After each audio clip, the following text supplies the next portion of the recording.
Deputy mayor Karachi Salman عبداللہ مراد میمن مسجد مصالح الدین garden پہنچ گئے۔ Deputy mayor Karachi Salman عبداللہ مراد کی جماعت اہل سنت پاکستان کراچی کے امیر علامہ سید شاہ عبدالحق قادری سے ملاقات۔ علماء کرام و مشائخ اعظام سید میلاد النبی صلی اللہ علیہ وآلہ وسلم کے حوالے سے ملاقاتوں کا سلسلہ جاری ہے۔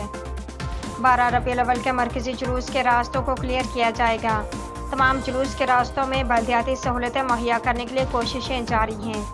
حضور اکرم صلی اللہ علیہ وآلہ وسلم سے محبت کے اظہار کے لیے لاکھوں عاشق رسول صلی اللہ علیہ وآلہ وسلم جلوسوں میں شرکت کرتے ہیں۔ جلوس کے راستوں پر نیشنل پارک کی سٹریٹ لائٹس کو درست کیا جا رہا ہے۔ جلوس کی گزرگاہوں کی صفائی ستھرائی، سڑکوں کی مرمت اور استرکاری کے لیے کام جاری ہے۔ 12 ربیع الاول کا مرکزی جلوس 3 بجے سپہر نیو میمن مسجد بولٹن مارکیٹ سے برآمد ہوگا۔ علامہ شاہ عبدالحق قادری۔ 12 ربیع الاول کو ہی نیشنل پارک میں میلاد مصطفیٰ کانفرنس کا انعقاد کیا جائے گا۔ میلاد مصطفیٰ کانفرنس سے علماء کرام اور قائدین اہل سنت خطاب کریں گے۔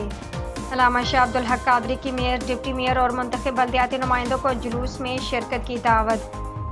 علامہ شاہ عبدالحق قادری نے ڈپٹی میئر کراچی سلمان عبداللہ مراد کی میمن مسجد مصالح الدین گارڈن آمد پر شکریہ ادا کیا۔